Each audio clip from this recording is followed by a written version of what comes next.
नमस्कार दोस्तों, हमारी आज की इस कहानी का नाम है बर्दाश्त। बड़ी बहू, तुम्हारी हिम्मत कैसे हुई छोटी बहू का हाथ पकड़ने की? आजकल तुम्हारी हरकतें देख रही हूँ, दिन पे दिन तुम कुछ ज्यादा ही उछल रही हो। अपनी औकात भूल गई हो क्या? दिमाग खराब हो गया है तुम्हारा? हाँ माँ जी, भूल गई हूँ मैं अपनी औकात, और खराब हो गया है मेरा दिमाग। क्योंकि जब बिमला जी की छोटी बहू आई थी, उस समय बिमला जी की पाँव जमीन पे नहीं पड़ता था। खुशी के मारे फूले नहीं समाती थी, क्योंकि छोटी बहू यानी कि नंदनी बिमला जी के हिसाब से भरपूर दहेज और ढेर सारा सामान लेकर आई थी।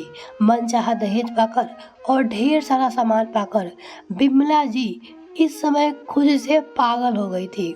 वो छोटी बहू नंदनी का खूब ख्याल रखती, उसे अपने कमरे में ही बैठे रहने को बोलते। टाइम बाय टाइम वो खुद या फिर बड़ी बहू मीनाक्षी को बोलकर चाय पानी खाना सब कुछ उसके कमरे में ही भिजवाती थी। और वहीं पे बड़ी बहू मीनाक्षी वह बिमला जी के हिसाब से दहेज तो नहीं लेकर आई थी, लेकिन सर्वगुण संपन्न थी। एक घर चलाने के लिए एक औरत में जो लक्षण होनी चाहिए थी, वह सारा कुछ मीनाक्षी के अंदर कूट कूट कर भरा हुआ था। घर पे चाहे कितना भी काम हो, मीनाक्षी ने कभी भी काम से भी नहीं चुराया। हर काम को वो खुशी खुशी करती थी। और वही नंदनी उसे धीरे धीरे आए हुए करीब 1 साल हो गया था, लेकिन आज भी उसकी हरकतों कल की आई बहू की तरह ही थी।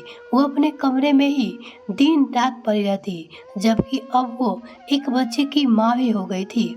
इसके बावजूद भी ना कोई घर की जिम्मेदारी समझी और ना ही कभी मीनाक्षी के कामों में हाथ बटाती।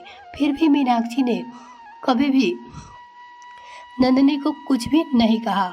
अगर बहू वह कुछ कहती तो नंदनी से पहले ही बिमला जी मीनाक्षी से लड़ बैठती थी। धीरे धीरे हालत ऐसी हो गई कि नंदनी के अंदर एक अहम भर गया था। अब उसे आराम करने की इतनी आदत हो गई थी कि वह अगर बिमला जी सास होने के नाते चाहे कभी भी नंदनी से एक गिलास पानी भी मांग ले तो मुश्किल था। नंदनी उन्हें कभी भी एक गिलास पानी या फिर एक कप चाय नहीं देती थी अपनी सास को। जब भी बिमला जी उनसे कभी अपने लिए चाय पानी मांगती तो वह तुरंत ही उन्हें डांट देती। माँ जी, इतनी गर्मी में मेरे बस की बात नहीं है किचन में जाना, आप भाभी को बोल दो, सीधा सा जवाब मिलता था।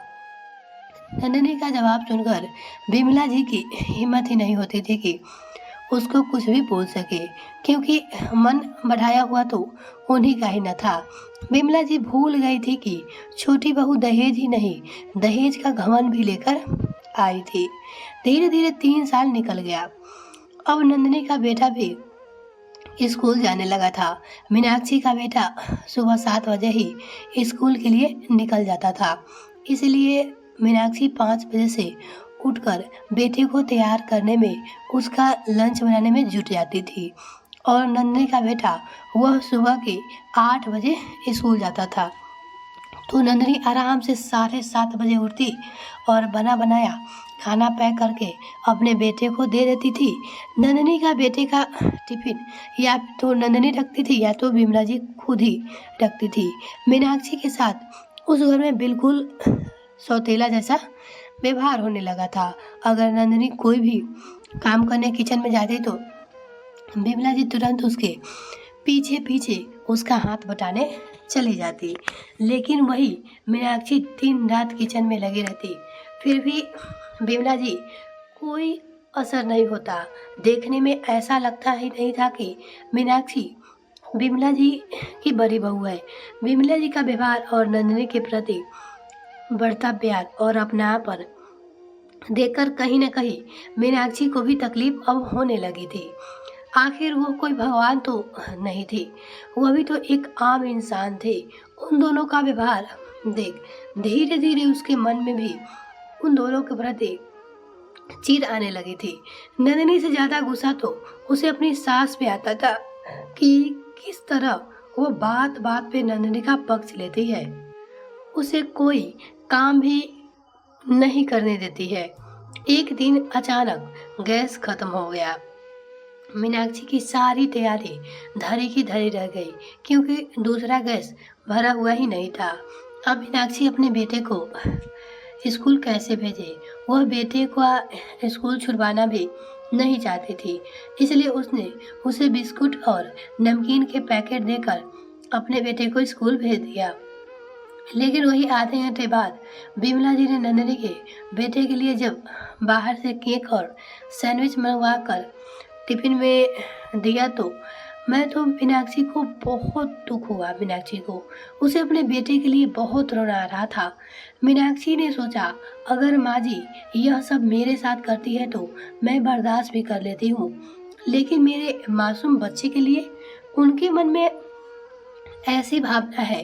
कहते हैं ना, जब एक माँ अपने पे आ जाए तो फिर वो किसी की भी नहीं होती।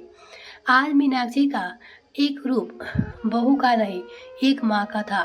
कुछ सोचते हुए उसने फैसला किया, अब बहुत हो गया। मैं रोज सुबह 5 बजे उठकर दोनों बच्चे की टिफिन तैयार करती हूँ, और आज जब एक दिन गैस खत्म हो गई तो मेरे बच्चे के साथ इतना बड़ा भेदभाव। गुस्से में अगले दिन मीनाक्षी ने बस अपने बेटे के लिए ही टिफिन तैयार किया, और जैसे ही 7:30 बजे नंदिनी टिफिन लेने आई, मीनाक्षी ने नंदिनी का हाथ पकड़ते हुए बोली, यह मेरे बेटे का टिफिन है। नंदिनी को गुस्सा आ गया और वह गुस्से में बोली, तो फिर मेरे बेटे के लिए टिफिन कहाँ है? मुझे क्या पता, तुम्हारे बेटे की टिफिन तुम जानो, मुझसे क्यों पूछ रही हो? भाभी, आपके कहने का मतलब क्या है? आपने मेरे बेटे की टिफिन नहीं बनाई? वह स्कूल नहीं जाएगा क्या? तुम्हें अगर अपने बेटे की स्कूल की इतनी ही चिंता है तो तुम सुबह जल्दी उठा करो, मेरे साथ घर के काम में हाथ बटाया करो, बच्चों की टिफिन बनाया करो। मेरा बेटा तो 7:30 बजे ही जाता है, तो मैं सुबह 5 बजे से उठकर लग जाती हूँ, और तुम्हारा बेटा 8 बजे जाता है तो तुम 7:30 बजे उठती हो, तो टिफिन कहाँ से मिलेगा? अपने बेटे को टिफिन देना है तो टाइम पे उठना सीखो। कहते हुए नंदनी के हाथ से टिफिन लेकर मीनाक्षी चल पड़ी। नंदनी किचन में खड़े खड़े देखती रह गई। इतना बड़ा अपमान नंदनी भला कैसे बर्दाश्त कर सकती थी? इसलिए वह गुस्से में पैर पटकते हुए अपनी सास बिमला जी के पास जाकर सारी बातें बताकर चिल्लाने लगती है, और अपने लाडली बहू की सारी बात सुनने के बाद बिमला जी गुस्से में तनतनाती हुई मीनाक्षी के पास आती है। बड़ी बहू, तुम्हारी हिम्मत कैसे हुई छोटी बहू का हाथ पकड़ने की? अपनी औकात भूल गई हो क्या, या फिर दिमाग ठिकाने पे नहीं है जो बच्चे का टिफिन नहीं बनाया? हाँ माँ जी, मैं अपनी औकात भूल गई हूँ और खराब हो गया है मेरा दिमाग। क्यों बनाऊँ मैं टिफिन बच्चे का? मैंने सबके बच्चे का ठेका लिया हुआ है, उसका बच्चा वह बनाए। बोली, मैं क्या बनाऊँ? और रही बात औकात की, तो मेरी जितनी औकात है ना, मैं उतने में खुश हूँ। औकात आपकी कम थी जो आप दहेज के पीछे दबी पड़ी हो। दहेज आपने लिया था, मैंने नहीं। सामान आपने अपने लिए लिए थे, मैंने नहीं। इसलिए नखरे भी आप ही उठाओ, मैं नहीं। आज तो मैंने बच्चे का टिफिन बंद किया है, कल से मैं एक टाइम का खाना भी बंद करूंगी। घर में पूरा परिवार है, 2 बहुएं हैं। एक टाइम का खाना मेरे जिम्मे में रहेगा और दूसरे टाइम का खाना मैं किसी भी कीमत पे नहीं बनाऊंगी। या तो आप बनाओ या तो आपकी लाडली बहू बनाए। कहते हुए मीनाक्षी वहां से अपने कमरे में चली गई। आज मीनाक्षी का तेवर देखकर बिमला जी ने साथ साथ खुद नंदनी भी डर गई थी। अगले दिन उसकी हिम्मत ना हुई कि मीनाक्षी के बनाए हुए खाने को वह अपने बच्चे के लिए टिफिन दे देने की, इसलिए वह खुद ही मीनाक्षी के साथ ही उठती और उसके काम में हाथ बटाने लगी। और बिमला जी को यह डर लगाने लगा कि अगर मीनाक्षी गुस्सा होकर सारा काम ही करना छोड़ देगी तो सारा कुछ नंदनी के ऊपर आ जाएगा, और नंदनी कुछ करने वाली नहीं है। जिसके चलते सारा काम उन्हें ही करना पड़ेगा। इसलिए उन्होंने चुप रहने में ही अपनी भलाई समझी। वैसे सही भी किया। मीनाक्षी ने दहेज जिसने लिया है नखरे भी वही झेले। एक के लालच के चक्कर में पूरा परिवार पीछे, यह जरूरी है। ये कहानी आपको कैसी लगी कमेंट में लिखकर जरूर बताइएगा दोस्तों। अगर आपको ये कहानी पसंद आए तो वीडियो को लाइक और चैनल को सब्सक्राइब जरूर कीजिएगा। साथ में अपने दोस्तों में शेयर कर दीजिएगा। बहुत बहुत धन्यवाद।